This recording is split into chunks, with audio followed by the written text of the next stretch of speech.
জিঞ্জিরিয়া বাজার থেকে বজবজ যাওয়ার একমাত্র রাস্তা বজবজ ট্রাঙ্ক রোড। বড় বড় গাড়ি যাওয়ার কারণে এই রাস্তার অবস্থা বেহাল হয়ে পড়েছিল।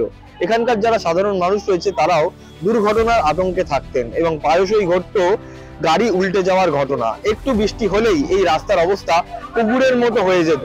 তবে সেই আতঙ্ক এখন আর করতে হবে না, কারণ নতুন ভাবে তৈরি করা হয়েছে এই রাস্তা। আর এই ঝাঁ চকচকে রাস্তা উদ্বোধন হচ্ছে অভিষেক বন্দ্যোপাধ্যায়ের হাত ধরে। অবশ্যই মাননীয় সাংসদ সারা বছর যেভাবে ডায়মন্ড হারবারবাসীর পাশে আছেন এবং তিনি সদা জাগ্রত প্রহরীর মতো ডায়মন্ড হারবারবাসীকে আগলে রেখেছেন সুখে দুঃখে। আপনি লক্ষ্য করবেন, করোনা যখন মহামারী হয়েছিল এই মাননীয় সাংসদই একমাত্র তার মানবিক হাতটা বাড়িয়ে দিয়েছিল কল্পতরু কমিউনিটি কিচেনের মাধ্যমে। এবং আমরা সুখের সময় মাননীয় সাংসদকে পাশে না পেলেও দুঃখের সময় সর্বদা তাকে পাশে পাই। তাই জন্যেই তিনি আমাদের আত্মার আত্মীয়।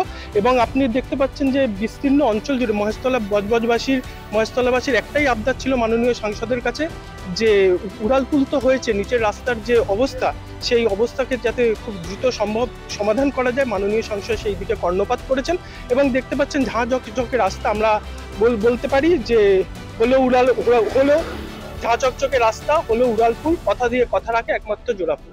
এখন রাস্তা আগে যে ব্যবস্থা ছিল খারাপ, এখন রাস্তা খুব ভালো হয়েছে। এইভাবে আগে যে রাস্তা হতো দীর্ঘদিন খারাপ হয়ে থাকতো, এখন রাস্তা অনেক ভালো হয়েছে।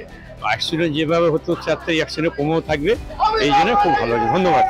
আমরা তো ছোট থেকে দেখে আসছি, ভাঙাচোরা রাস্তা ছিল, একটা গাড়ি আসলে 1-1.5 ঘন্টার সময় লাগতো।